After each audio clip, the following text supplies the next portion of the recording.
আসবা পদ্মাশীল করে, তুমি যেমন তেমন লোকের বউ, একটা রাখালের বউ, সে ভাবতে আসতে হবে তোমাকে। স্বামীটা আমার কখন মাঠে গেছে, যাই একটু দেখা করে আসি।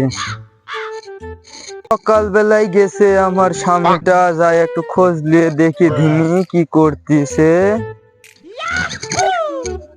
এই তো আমার স্বামী মনে হয়, সামনে যায় দেখে কে এটা। কি গো, তোমার এখনো ঘাস কাটা হয়নি? হবে কি করি, মাকে সকালবেলায় তুমি আমাকে রাগ ঝাল করে তাইরে দিলা। কি করি হবে, মনে করছি তো বাড়িতে যাব না। তোমার কেন? মুখ দেখাও পাপ। কেন? তোমার খালি সুন্দর আল্লাহ চেহারাই দিছে, মুন্ডা দেয়নি। স্বামীর সাথে ঝরগা গেরি তাইরে দিলাম, মাঠে সারাদিন পড়ে আইছি, একটু পানিও তো আসতে পারতা। ওরে গোলাম, পানি আনতে যাবো কে? তুই ভাত খাই আইবি নি বাড়ির যাই? ওই তো মাগি মুখের ভাষাটা শুনেছো, যাইরি বলছে হবে।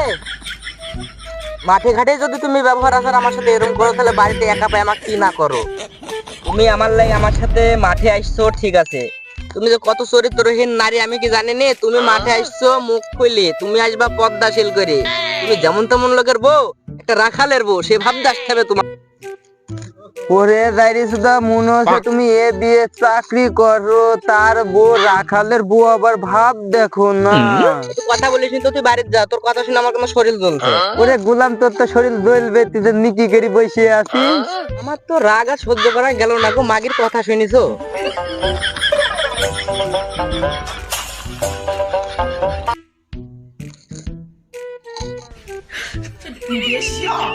বান্ধবী কি করছে?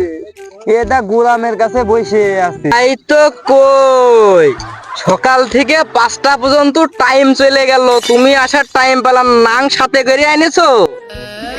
তাই তো কই মাগি। এরে জানিস না